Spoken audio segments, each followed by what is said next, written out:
Oi gente, tudo bem? Eu sou a Bea e o vídeo de hoje é de resenha sobre o livro A Amiga Genial, da Helena Ferrante. Essa é uma série napolitana de 4 livros, então este é o primeiro livro da série. Eu ganhei de presente do meu namorado, porque ele é napolitano e queria me mostrar um pouco da literatura local, então ele me presenteou com este livro de uma autora italiana dessa série, que escreveu essa série napolitana. No caso, eu li o livro em português mesmo, e este livro conta a história de duas meninas, duas amigas, a Helena e a Lina. O livro começa com o desaparecimento da Lina, elas que foram amigas desde a infância, e já no começo do livro elas têm por volta dos 60 anos, mas foram amigas a vida inteira, e a Lina decide desaparecer do mundo. Ela sempre quis sumir do mapa assim, sem deixar rastros, então o filho dela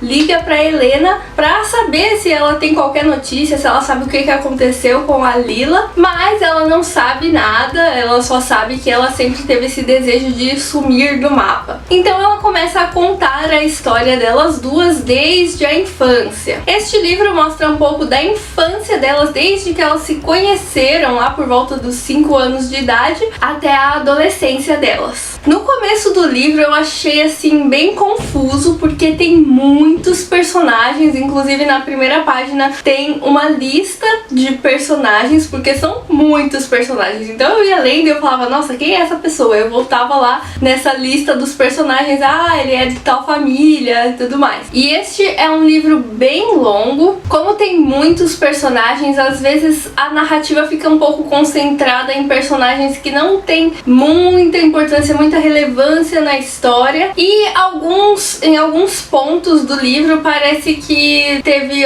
uma narrativa que foi meio que só para preencher algumas páginas, mas que depois não teve nenhum impacto. Por exemplo, a Helena, que é quem narra, ela fala que teve um namorado logo na época de escola, mas assim, ela nunca fala nada desse namorado, né? O primeiro namorado dela é o Gino, e aí ela fala, eu aceitei namorar com ele. Aí passam 5 capítulos e de repente ela termina com ele, mas dentro desses 5 capítulos ela nem sai com ele, nem fala nada sobre ele. É como se ela aceitasse namorar, mas depois cada um continuasse seguindo sua vida, e ela percebeu que não ia gostar tanto assim dele e decide terminar. Mas a trama principal se passa no relacionamento da Helena com a Lina, né, na amizade delas, que eu diria que é um relacionamento um tanto quanto tóxico, principalmente por parte da Helena. Eu acho que ela é uma menina que quer muito superar a Lina, quer ser melhor que ela em todos os aspectos, então ela fica sempre buscando fazer alguma coisa pra parecer ser melhor, mas ela acha que a Lina é melhor do que ela, então ela fica assim, se corroendo com essa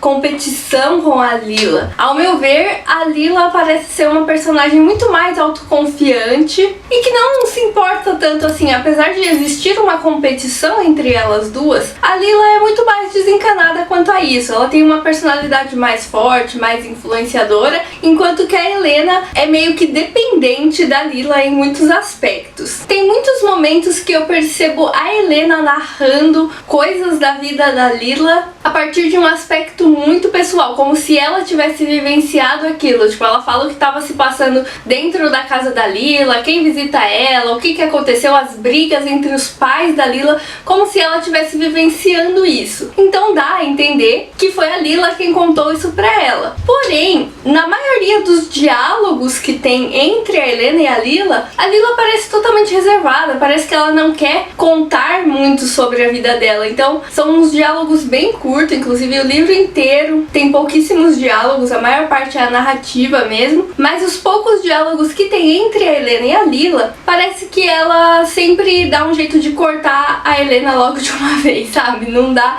muita corda pra ela pra ficar falando sobre a vida dela, mas ao mesmo tempo a Helena sabe sobre tudo que tá acontecendo na vida dela. Tem até um período que a Helena vai passar umas férias em Ischia, que é uma ilha, e a Lila escreve uma carta de aniversário pra ela, já que elas estavam separadas no dia do aniversário. Ela escreve uma carta de aniversário contando um pouco sobre a vida dela, mas sempre de uma forma misteriosa, sem deixar tudo muito explícito, da mesma forma que a Helena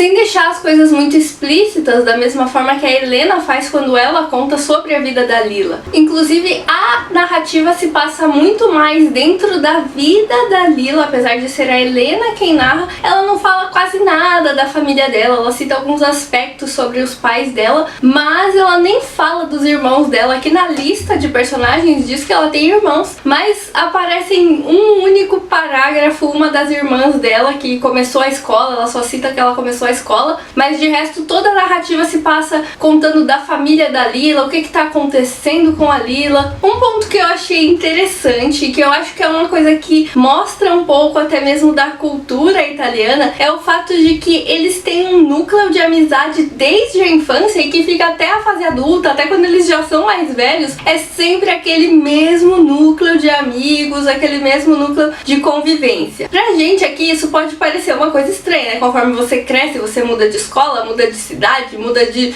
tudo e vão mudando os nossos ciclos de amizade, mas pra falar a verdade, dos amigos que eu tenho italianos, eles têm muito isso de preservar a amizade durante longuíssimos anos, sabe? Os amigos da minha idade, de 23 a 25 anos, eles têm amizades de 15 anos, amizades de 20 anos. E nesse livro a gente percebe isso com bastante clareza. Parece que a Helena tenta manter esse mesmo núcleo de amizades, mesmo mudando de escola, mesmo continuando a escola quando a Lila para os estudos, ela sempre mantém esse mesmo núcleo de amizade do bairro dela, ali da cidade dela. Bom, alguns pontos a considerar sobre a narrativa. É uma narrativa bem extensa, bem longa. Essa história talvez fosse até mais instigante se ela fosse contada de uma forma um pouco mais rápida, mas tem, por exemplo, aqui a história dos sapatos, que é o sonho da Lila é ter uma marca de sapatos dela, e tem mais de 60 capítulos só sobre a história dos sapatos. Então,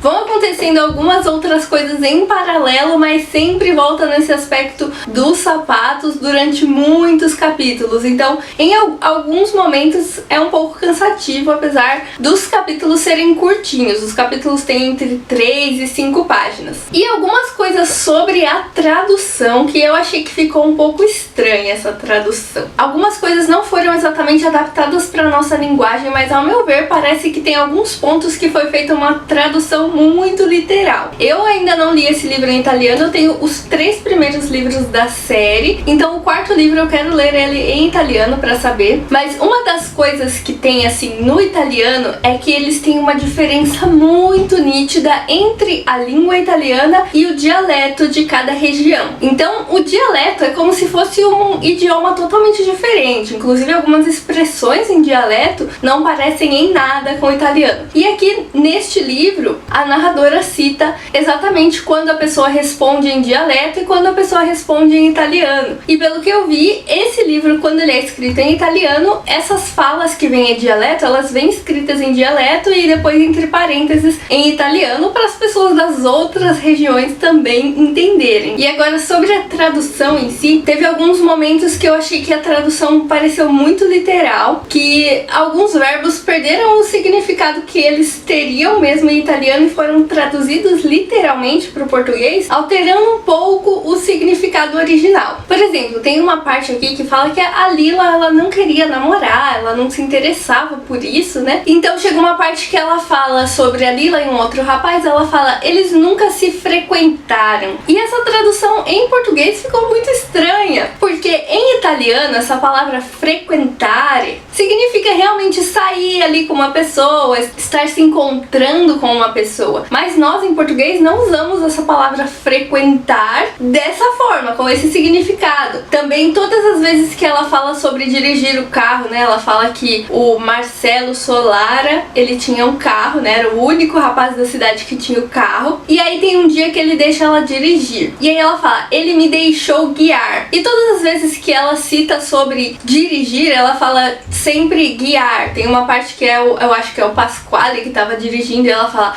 ele guiava como um louco, alguma coisa assim. E eu também achei que essa foi uma outra palavra que ficou traduzida de uma forma estranha, porque em italiano dirigir é guidare, mas se fosse traduzir literalmente pro português pra guiar, não é exatamente a forma como a gente usa essa palavra. E sim, dirigir eu acho que se encaixaria muito melhor nesse contexto. E teve vários outros momentos que eu percebi algumas palavrinhas assim, que quando eu pensei, bom, se isso tivesse escrito em italiano, talvez parece que traduziram essa palavra literalmente e acabou não ficando exatamente o mesmo significado que teria se fosse uma tradução não tão literal. Eu não entendo nada sobre tradução de livros, tá bom, gente? Imagino que exista todo um processo de análise, de revisão da tradução para que ela chegue num resultado final, mas essa é a minha consideração sobre isso. E me contem aí, se você já leu esse livro, comenta aí nos comentários se você já leu, o que achou, se gostou da história. Bom, essa é